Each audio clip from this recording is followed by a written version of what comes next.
Hello friends, welcome to angel maths competition. Friends, आज की video start करेंगे। आज एक नए टॉपिक से स्टार्ट करने जा रहे हैं, जिसमें हमारा एक रीजनिंग का ज़बरदस्त टॉपिक है ऑर्डर सीक्वेंस, यानी क्रम व्यवस्था। और इस रीजनिंग के टॉपिक से हम आपको बहुत ही अच्छे अच्छे क्वेश्चनों का सॉल्यूशन सिखाएंगे। और हर क्वेश्चन में कोई भी किसी भी तरह की कोई ट्रिक नहीं यूज की जाएगी, बल्कि हम उसमें क्वेश्चन की लैंग्वेज से ही क्वेश्चन को आसान करेंगे और हर क्वेश्चन आपके लिए इजी हो जाएगा और बहुत ही ज़बरदस्त और ख़तरनाक तरीके से आपको क्वेश्चनों का सॉल्यूशन आपके सामने आ जाएगा। तो फ्रेंड्स, आज की वीडियो स्टार्ट करते हैं ऑर्डर सीक्वेंस क्रम व्यवस्था के रीजनिंग के टॉपिक से, और बड़े खतरनाक क्वेश्चन आपके सामने। तो पहला क्वेश्चन है आपके सामने, बहुत ही ज़बरदस्त क्वेश्चन। 5 व्यक्ति ए बी सी डी और ई एक अखबार पढ़ते हैं। अब देखिए जरा क्वेश्चन की लैंग्वेज से, जो क्वेश्चन में लैंग्वेज और टैग्स दिए होते हैं उसके अकॉर्डिंग ही क्वेश्चन हल होता है। सबसे पहले पढ़ने वाले व्यक्ति सी को अखबार देता है। तो देखिए, जो सबसे पहले अखबार पढ़ता है वह व्यक्ति सी को अखबार देता है, यानी कि अखबार पढ़कर सी को देता है। तो देखो 5 व्यक्ति है, क्वेश्चन की लैंग्वेज में बताया गया है 1 2 3 4 और 5। जो यहां पर सबसे पहला व्यक्ति अखबार पढ़ता है वह सी को अखबार देता है। तो यहां पर मैं एंट्री भरूंगा सी की, सी को अखबार देता है, क्योंकि लैंग्वेज में ऐसे ही बोला गया है, ऐसे ही बताया गया है। और हमारा क्वेश्चन हल करने का तरीका बस लैंग्वेज पर ही डिपेंड करता है। इसी तरह हम मैथ के क्वेश्चनों का सॉल्यूशन कराते हैं कि क्वेश्चन की लैंग्वेज और टैग से ही क्वेश्चन हल हो जाते हैं। और यहाँ पर भी हम क्वेश्चन की लैंग्वेज से ही क्वेश्चन को हल कर रहे हैं। देखो, यहाँ तक की लैंग्वेज का अरेंजमेंट मैंने कर दिया। जिस व्यक्ति ने अंत में अखबार पढ़ा था, देखो अब मालूम नहीं यहाँ कौन था अंत में, जिसने यहाँ पर अंत में अखबार पढ़ा था उसने ए से लिया था, यानी कि इसने किससे लिया था अखबार? ए से, ए से अखबार लिया था। तो ए से यहाँ लेगा, ए यहाँ आएगा तभी तो लेगा ये ए से। तो अंत वाले व्यक्ति ने अखबार ए से लिया था। ई अखबार पढ़ने वाला पहला या अंतिम व्यक्ति नहीं था। ना तो यहां पर ई आएगा और ना ही यहां पर ई आएगा, क्योंकि ना तो ई अखबार पढ़ने वाला पहला व्यक्ति था और न ही अंतिम व्यक्ति था। इसका मतलब ई यहां पर आ जाएगा ई। देखिए यहां तक कंडीशन कंप्लीट। अब आगे बढ़ेंगे। देखो बहुत ही अच्छे तरीके से समझेंगे बातों को। बी और ए के बीच में 2 पाठक थे। पाठक का मतलब हो गया अखबार पढ़ने वाले। पाठक होते हैं पढ़ने वाले। बी और ए के बीच में 2 पाठक थे। अब देखो ए यहां पर है तो बी यहां पर होना चाहिए, क्योंकि बी और ए के बीच में 2 पाठक आ चुके हैं। तो यहां पर हम बी रख देंगे। तो सबसे पहले अखबार पढ़ने वाला व्यक्ति था बी। अब आगे बढ़ेंगे। उस व्यक्ति को ज्ञात करो जिसने सबसे पहले अखबार पढ़ा था। तो सबसे पहले अखबार इसने पढ़ा था, क्योंकि इधर तो अंत में आखिर की कंडीशन आती है। अखबार ऐसे पढ़ते चल रहे हैं, ऐसे ऐसे ऐसे चल रहे हैं, अखबार पढ़ते हुए ऐसे। तो एक व्यक्ति रह गया और उसको हम यहाँ पर रख देंगे, वह रह गया डी। तो डी ने सबसे लास्ट में अखबार पढ़ा था। तो यहाँ पर आपसे क्वेश्चन में पूछा गया है कि बताओ जिसने सबसे पहले अखबार पढ़ा था वह कौन व्यक्ति था? तो वह था बी। तो यही हमारे क्वेश्चन का आंसर बना है बी। ऑप्शन बी हमारे क्वेश्चन का आंसर हो गया बी। तो देखिए फ्रेंड, आसानी से हमने ऑर्डर सीक्वेंस से रिलेटेड क्वेश्चन का सॉल्यूशन आपके सामने दिया है। तो नेक्स्ट क्वेश्चन भी देखते हैं और करने की कोशिश करेंगे इसको बहुत ही आसान। तो फ्रेंड्स देखिए, जबरदस्त क्वेश्चन भी आपके सामने। 6 परिवार A B C D E तथा एफ एक पंक्ति में मकानों में रहते हैं, यानी कि एक मोहल्ले में कोई सड़क है या पंक्ति है और लाइन वाइज उसमें 6 परिवार A B C D E तथा एफ रहते हैं। तो यहां पर हम 6 परिवार ले लेते हैं। देखिए 1 2 3 4 5 6 परिवार रहते हैं। अब इसको बहुत अच्छी तरीके से समझेंगे और लिखेंगे। देखो बी के पड़ोसी एफ तथा डी है। अब देखो अब हमें मालूम नहीं है कि बी को कहाँ रखना, तो हम क्या करेंगे, इस कंडीशन को यहाँ एक्स्ट्रा बना लेंगे अलग से। तो अब ही हम यहाँ पर एंट्री पुट नहीं करेंगे, लिख लेंगे बी के पड़ोसी एफ तथा डी है। देखिए एफ तथा डी है, तो पहली कंडीशन तो यह हो सकती है। देखिए बहुत ही जबरदस्त क्वेश्चन है ये, बी के पड़ोसी एफ तथा डी है। या फिर ऐसे भी हो सकता है, बी के पड़ोसी एफ इधर हो सकता है और डी इधर हो सकता है, ऐसे भी हो सकते हैं। क्योंकि यही तो टैलेंट है, यही तो टैक्स है, लैंग्वेज है, जिसको हमें बहुत अच्छी तरीके से समझ के इनको रखना है। देखो अब हमारी दो कंडीशन हो गई, क्योंकि हमें मालूम नहीं है बी का पड़ोसी एफ इधर है या इधर है, तो हमने अगर इधर है तो इधर लिख दिया, या फिर इधर भी हो सकता है, तो इसके लिए कंडीशन इधर बना दी मैंने, बी का पड़ोसी एफ या डी, ऐसे भी हो सकता है या ये ऐसे भी हो सकता है। अब नेक्स्ट देखेंगे, ई के पड़ोसी ए तथा सी है। अब देखो अब हमें यहाँ पर देखना है ई के पड़ोसी ए तथा सी है। अभी यहाँ पर ना ए ना सी और ना ही ई है, तो थोड़ा सा आगे और पढ़ेंगे मालूम हो जाएगा। ए न तो एफ के बगल में रहता है, देखो ए न तो यहाँ आएगा, और न ही डी के बगल में रहता है, न ही डी के, देखिए न ही डी के बगल में, तो ए न तो यहाँ पर आएगा न यहाँ पर आएगा, ए न यहाँ पर आएगा और न यहाँ पर आएगा। देखो और इसको लिखेंगे कैसे, ध्यान से समझो। ई जो है, ई के पड़ोसी ए तथा सी है। अब लिखेंगे, देखो सी यहां हो सकता है, देखो ई के पड़ोसी सी तथा ए है, क्योंकि ए अगर इधर लिखूंगा तो डी के पास मना किया है, देखो। और अगर मैं इसको ऐसे लिखूंगा, ए को यहां पर लिख सकता हूं, देखो ऐसे भी लिख सकता हूं मैं इसको,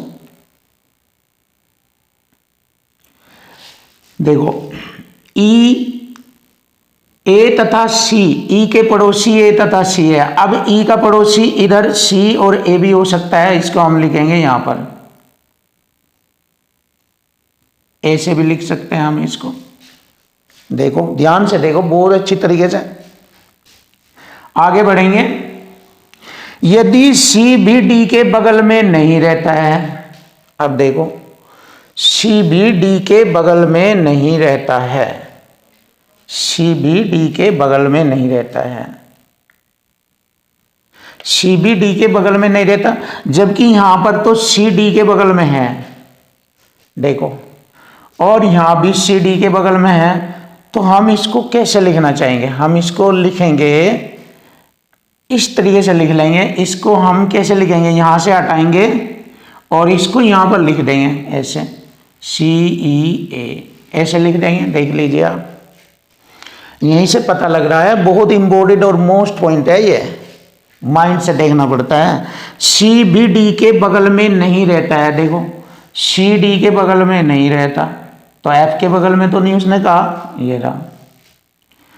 तो सी के पड़ोसी कौन है, सी के पड़ोसी कौन है, इसका मतलब हमारी ये कंडीशन बिल्कुल क्लियर हो गई है। इसको हटा देंगे और यहां पर एंट्री लिख देंगे, डी बी एफ सी ई और ए, ये हो चुका है हमारा। और हमसे पूछा है सी के पड़ोसी कौन है, तो सी के पड़ोसी हो गया एफ और ई। अब ऑप्शन में देख लेते हैं एफ और ई कहां पर है, तो ऑप्शन में एफ और ई, ऑप्शन बी हमारे क्वेश्चन का आंसर बनता है। तो देखिए फ्रेंड, बहुत ही अच्छा और खतरनाक क्वेश्चन था आपके सामने, और ऑर्डर सीक्वेंस से रिलेटेड बहुत ही जबरदस्त क्वेश्चन ये आपके सामने हल हो चुका है। आपका आंसर आ चुका है ऑप्शन बी, एफ और ई जो है सी के पड़ोसी हैं।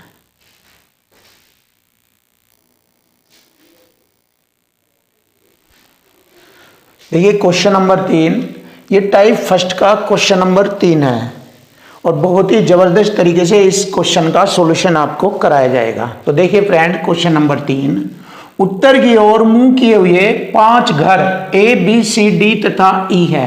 ये 5 घर है जो उत्तर की ओर मुंह किए हुए है। तो सबसे पहले हम उत्तर डायरेक्शन बना लेते हैं। देखो ये हमारी उत्तर डायरेक्शन होगी, ये उत्तर डायरेक्शन है इधर,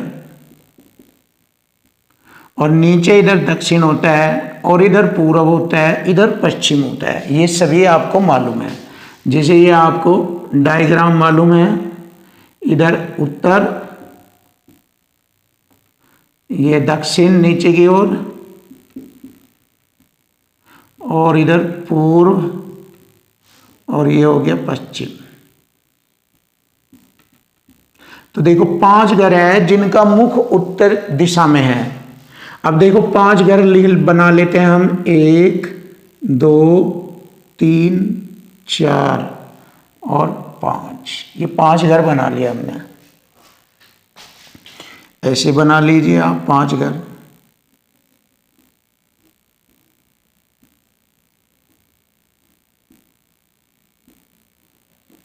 बहुत अच्छी तरीके से समझो, क्वेश्चन बहुत आसान लगेगा आपको। ये 5 घर हो गए हमारे।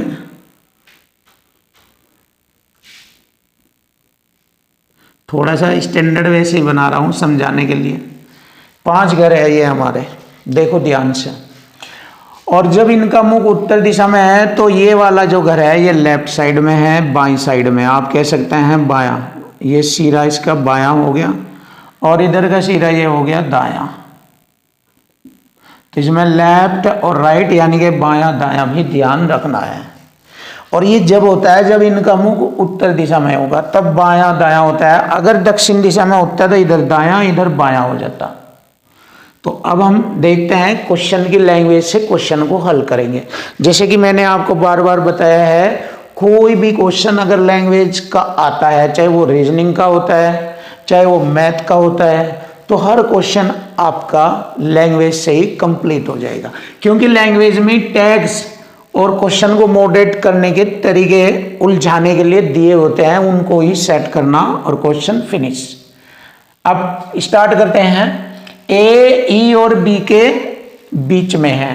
तो देखो ए, अब हमें मालूम नहीं ए कहाँ रखा जाएगा, तो हम लिख लेंगे ए जो है ई और बी के बीच में है। देखो ए इस कंडीशन में भी हो सकता है, ई इधर हो जाएगा बी इधर, या ऐसे भी हो सकता है ए ई इधर हो जाएगा और बी इधर हो सकता है। तब भी यही बात है ए ई और बी के बीच में, और तब भी यही बात है ए ई और बी के बीच में है। तो हमें लैंग्वेज से मालूम हो जाएगा कौन सी कंडीशन सही है। आगे बढ़ेंगे। जबकि ई डी के दाहिनी ओर है, ई डी के दाहिनी ओर है, ई के दाहिनी ओर, देखो ई के दाहिनी ओर, तो देखो ई डी के दाहिनी ओर है। अगर मैं डी यहाँ रख दूँ तो ये डी का बायां ओर हो जाएगा ई, तो ये तो रॉन्ग हो जाएगा। यहाँ पर रखूंगा मैं डी। देखो ई डी के दाहिनी ओर, अगर डी यहाँ पर आ रहा है तो इसका दायां सिरा इधर की ओर हो जाता है, ये रहा दायां, इधर नहीं होएगा इधर होगा। तो ई डी के दाईं तरफ है, दाईं तरफ, ई के दाईं तरफ। जब ई का मुख इधर होगा तो इसका बायां सिरा इधर और दायां इधर होगा, तो ई डी के दाईं तरफ है, इसलिए मैंने यहाँ पर लिखा है। तो इसका मतलब हमारी ये कंडीशन गलत हो चुकी है और ये हमारी राइट कंडीशन है। ये हमारी राइट कंडीशन है।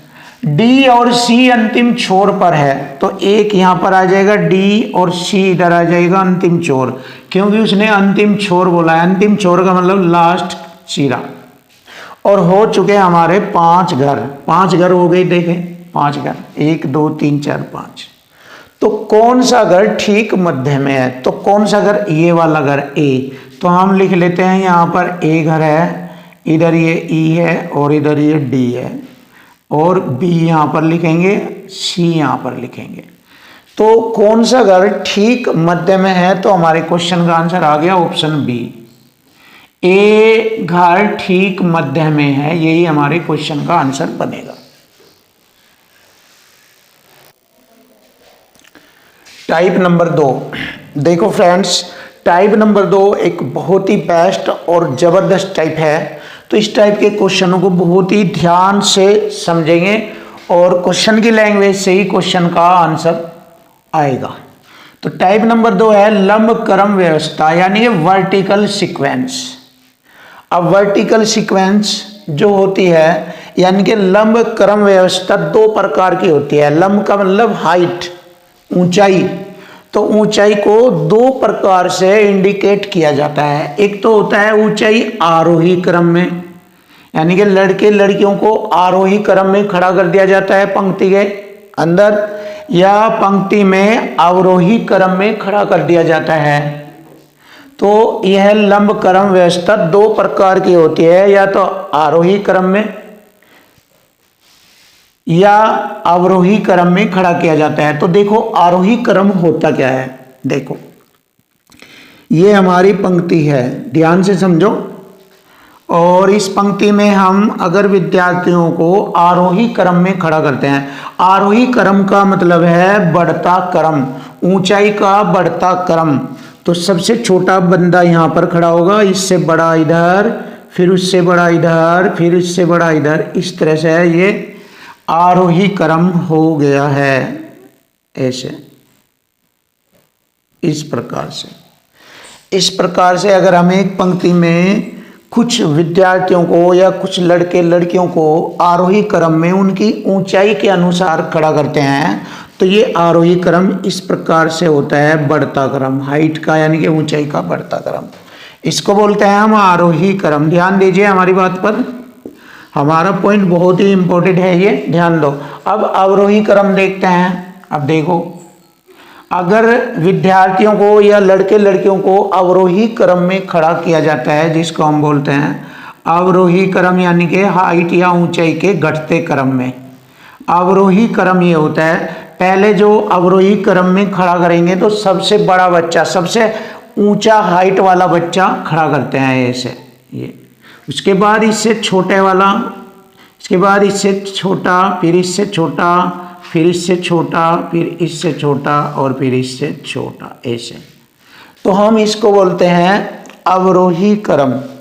अब यहाँ से स्टार्ट किया था, पहले सबसे बड़ा बच्चा जो पहले नंबर पर खड़ा किया, उसके बाद छोटा, फिर छोटा, छोटा छोटा, ऐसे। तो इस कंडीशन को बोलते हैं अवरोही क्रम और इस कंडीशन को बोलते हैं आरोही क्रम। और एक पॉइंट ध्यान और रखना है आपको, जिस क्वेश्चन में लड़के लड़कियों को या विद्यार्थियों को उनकी हाइट के अनुसार खड़ा किया जाता है और उसमें आरोही क्रम नहीं दिया गया है, तो उसको आरोही क्रम के अनुसार ही खड़ा किया जाएगा। और जिसमें अवरोही क्रम क्वेश्चन में दिया है तो अवरोही क्रम के अनुसार ही खड़ा किया जाएगा। तो देखिए, अब हम पहला क्वेश्चन बहुत ही जबरदस्त तरीके से करने जा रहे हैं। हमने आपको आरोही और अवरोही क्रम बताया है। आरोही क्रम होता है असेंडिंग ऑर्डर और अवरोही क्रम होता है डिसेंडिंग ऑर्डर, डिसेंडिंग घटता क्रम, और असेंडिंग होता है बढ़ता क्रम। तो देखिए, पहला क्वेश्चन इस टाइप का, टाइप नंबर 2 में आपके सामने बहुत अच्छे क्वेश्चन लेकर आए हैं। असेंडिंग और डिसेंडिंग ऑर्डर के अनुसार लड़के लड़कियों को खड़ा करने वाले क्वेश्चन। तो देखिए, रीता गीता से लंबी है लेकिन मीता से छोटी है, तथा सीता रीना से लंबी है परंतु गीता जितनी लंबी नहीं है। यदि ये सभी एक पंक्ति में अपनी ऊंचाई के अनुसार खड़ी हो तो मध्य में कौन खड़ी होगी। देखिए, ऊंचाई के अनुसार खड़ी है, ऊंचाई के अनुसार, यानी कि सबसे पहले यहां पर इसमें अवरोही क्रम नहीं दिया गया है, तो इसका मतलब इनको आरोही क्रम के अनुसार ही खड़ा करना है, जैसे कि मैंने आपको बताया है। तो हमारी ये एक पंक्ति हो गई है, देखो ध्यान से देखो बहुत अच्छी तरीके से। और इस पंक्ति में हम इन सभी लड़कियों को उनकी ऊंचाई के अनुसार क्रम से खड़ा करेंगे और इसको हम आरोही क्रम भी कह सकते हैं। तो स्टार्ट करते हैं। देखिए, रीता गीता से लंबी है। देखो, रीता गीता से लंबी है। अगर मैं यहां पर गीता को लिखता हूं तो इधर रीता को लिखूंगा यहां पर। देखो, रीता गीता से लंबी है, ये हो गई गीता। ध्यान से समझना, बहुत स्टैंडर्ड क्वेश्चन है। और ये है रीता।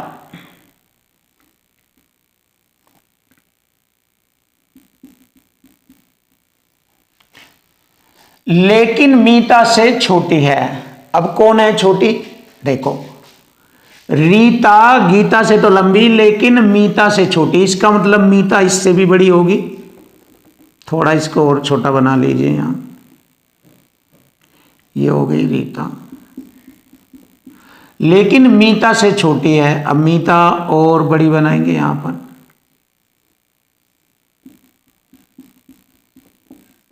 देखो क्वेश्चन की लैंग्वेज को मैंने यहां तक एडजस्ट कर दिया है। तथा सीता रीना से लंबी है। अब सीता रीना से लंबी है, परंतु गीता जितनी लंबी नहीं है। तो इसका मतलब हुआ वह गीता से छोटी है, क्योंकि गीता जितनी लंबी नहीं है, इसका मतलब हुआ सीता गीता से छोटी है, तो गीता से छोटी बनाएंगे यहां पर सीता। और सीता रीना से लंबी है, तो रीना इससे भी छोटी बनाएंगे यहां पर। तो ये हो गया रीना, ये सीता। तो देखिए हमने इनको उनकी ऊंचाई के अनुसार बढ़ते क्रम में एडजस्ट कर दिया है। तो यहां से हमारे क्वेश्चन का आंसर हमें आसानी से मिल जाएगा। यदि ये सभी एक पंक्ति में अपनी ऊंचाई के अनुसार खड़ी हो, तो मध्य में कौन खड़ी है? मध्य में देखो 5 लड़कियां हैं, ये 1 2 3 4 5। तो मध्य में 2 लड़की इधर छोड़ दी जाएगी, 2 इधर, तो मध्य में गीता खड़ी है। और यही हमारे क्वेश्चन का आंसर बनेगा, ऑप्शन बी। तो देखिए फ्रेंड, ऑप्शन बी हमारे क्वेश्चन का आंसर है। बहुत ही अच्छे तरीके से हर क्वेश्चन आपको सिखाया जाएगा। और कोई भी क्वेश्चन अगर लैंग्वेज से रिलेटेड आता है, तो उसकी लैंग्वेज से ही क्वेश्चन सेट हो जाता है। तो अगर आप ध्यान से, माइंड से और अच्छे तरीके से क्वेश्चन को समझोगे, लैंग्वेज को समझोगे, तो आपका क्वेश्चन वहीं फिनिश हो जाएगा।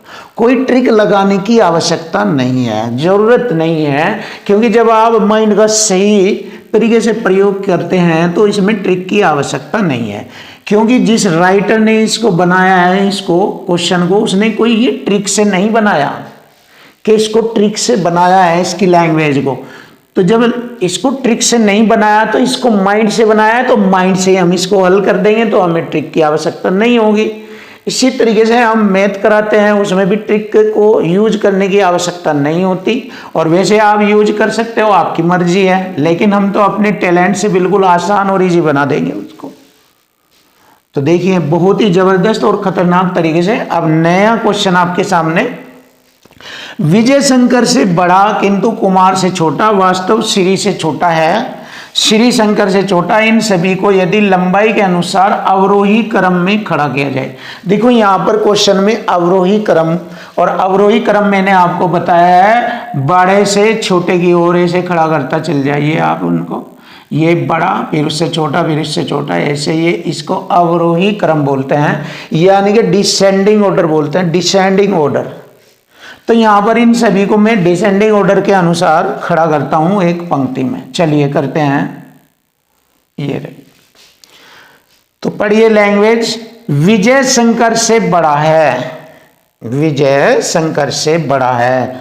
तो विजय मैंने यहां पर रखा, और शंकर से बड़ा है, शंकर थोड़ा नीचे रखेंगे, क्योंकि घटते क्रम में चलेंगे। बड़ा इधर रहेगा पहले, और फिर छोटा ऐसे ऐसे चलेगा। तो ये हो गया विजय, विजय शंकर से बड़ा। अच्छा, विजय यहां पर आएगा, शंकर तो यहां आएगा, शंकर से बड़ा है ना, और यहां होगा विजय। देखो विजय शंकर से बड़ा है, बड़े को पहले लिखना, फिर छोटे को लिखना, फिर ऐसे ऐसे लिखेंगे, तभी तो ये डिसेंडिंग ऑर्डर होगा। विजय शंकर से बड़ा किंतु कुमार से छोटा है, यो विजय कुमार से छोटा, तो इसका मतलब कुमार इससे बड़ा होगा। देखो ये रहा, हम यहां पर लिख देंगे कुमार, किंतु कुमार से छोटा है विजय। वास्तव श्री से छोटा है, और श्री शंकर से छोटा है। देखो शंकर से छोटा है श्री, ये हमने यहां पर श्री खड़ा किया है, ये रहा। और वास्तव श्री से छोटा, श्री से छोटा है वास्तव। देखिए बहुत आसानी से हो चुका है यहां तक। इन सभी को यदि लंबाई के अनुसार अवरोही क्रम में, देखिए अवरोही क्रम में मैंने खड़ा कर दिया इन सभी को, तो सबसे पहले कौन खड़ा होगा? अब देखो लंबाई के अनुसार जब अवरोही क्रम में खड़ा करेंगे, यानी कि घटते क्रम में खड़ा करेंगे, तो सबसे पहले इसको यहां खड़ा करना पड़ेगा, क्योंकि तभी तो इनको घटते क्रम में से किया जाएगा इनको खड़ा। तो इसका मतलब सबसे पहले कुमार को खड़ा किया गया था डिसेंडिंग ऑर्डर के अनुसार। सबसे पहले सबसे ऊंचा सबसे लंबा लड़का कुमार था, इसको खड़ा कर दिया। अब भाई सबसे बड़ा लड़का इधर हो गया, फिर उससे छोटा ये, फिर इससे छोटा ये ऐसे ऐसे खड़े करते चले गए, तो इसको बोलते हैं डिसेंडिंग ऑर्डर। तो सबसे पहले नंबर पर डिसेंडिंग ऑर्डर के अनुसार कुमार को खड़ा किया गया था, और यही हमारे क्वेश्चन का आंसर बनता है कुमार। तो देख लीजिए ऑप्शन ए हमारे क्वेश्चन का आंसर हो चुका है।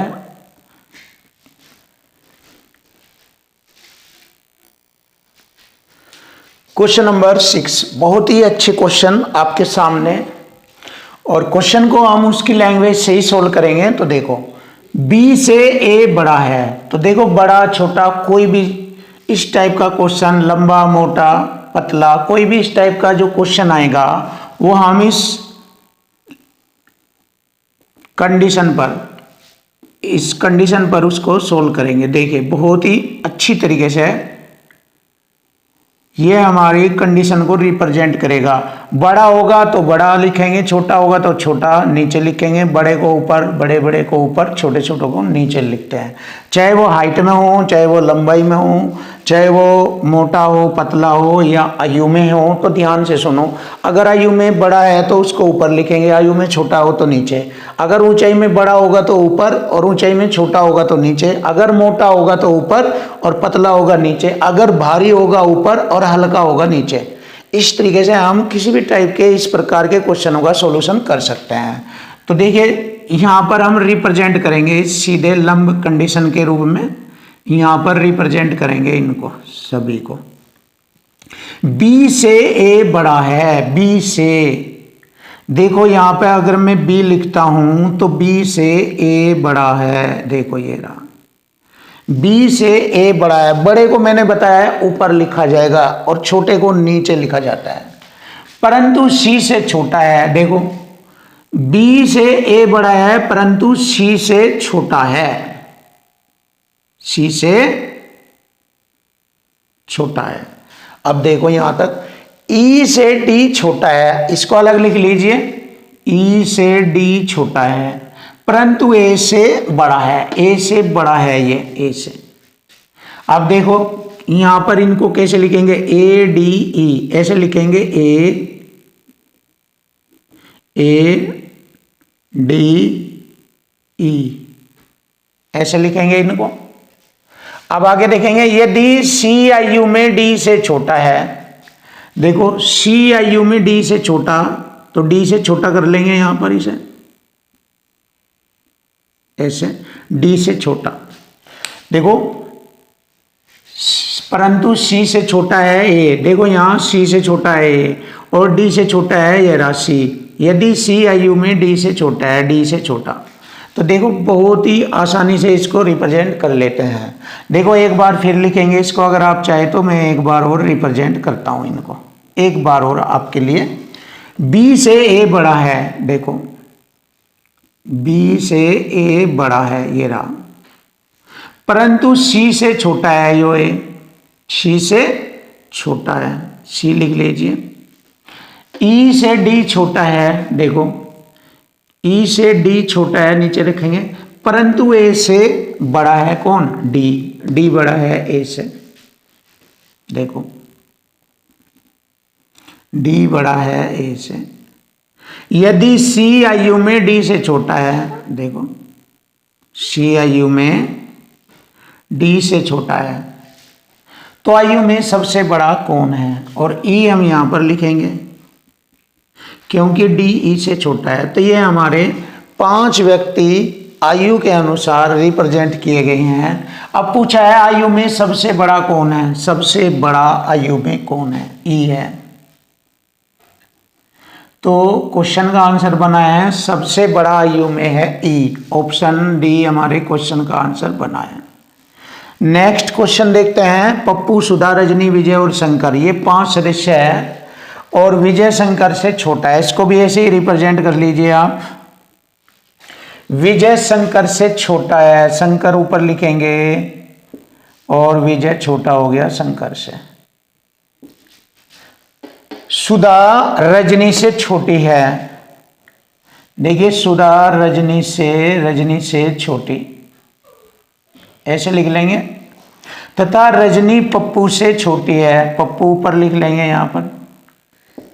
रजनी पप्पू से छोटी है। सुधा शंकर से बड़ी है, सुधा तो इसका मतलब शंकर यहाँ होगा नीचे, तो इसका मतलब सुधा शंकर से ऊपर, तो यहाँ पर सुधा लिख लीजिए। और सुधा के ऊपर रजनी, और रजनी से ऊपर लिख लीजिए पप्पू। ये पप्पू हो गया सबसे ऊपर। तो आयु क्रम के ठीक बीच में कौन होगा? ठीक बीच में 1 2 3 4 5, तो 2 नीचे 2 ऊपर सुधा होगी ठीक बीच में। आयु क्रम के अनुसार ठीक बीच में कौन होगी? सुधा। और यही हमारे क्वेश्चन का आंसर बना है, सुधा। तो ऑप्शन सी हमारे क्वेश्चन का आंसर हो चुका है। तो फ्रेंड्स, यदि आपको हमारी वीडियो अच्छी लगी है तो कमेंट कीजिए और हमारे चैनल को सब्सक्राइब करिए, जिससे कि हम आपके सामने हर तरीके की वीडियो बहुत ही अच्छे कंसेप्ट के अकॉर्डिंग लाते रहें और आपको आपकी मंजिल तक पहुंचाने में हम और आप दोनों सफल हों। तो थैंक यू, वेलकम, विदा चाहते हैं। आज के लिए इतना ही काफ़ी।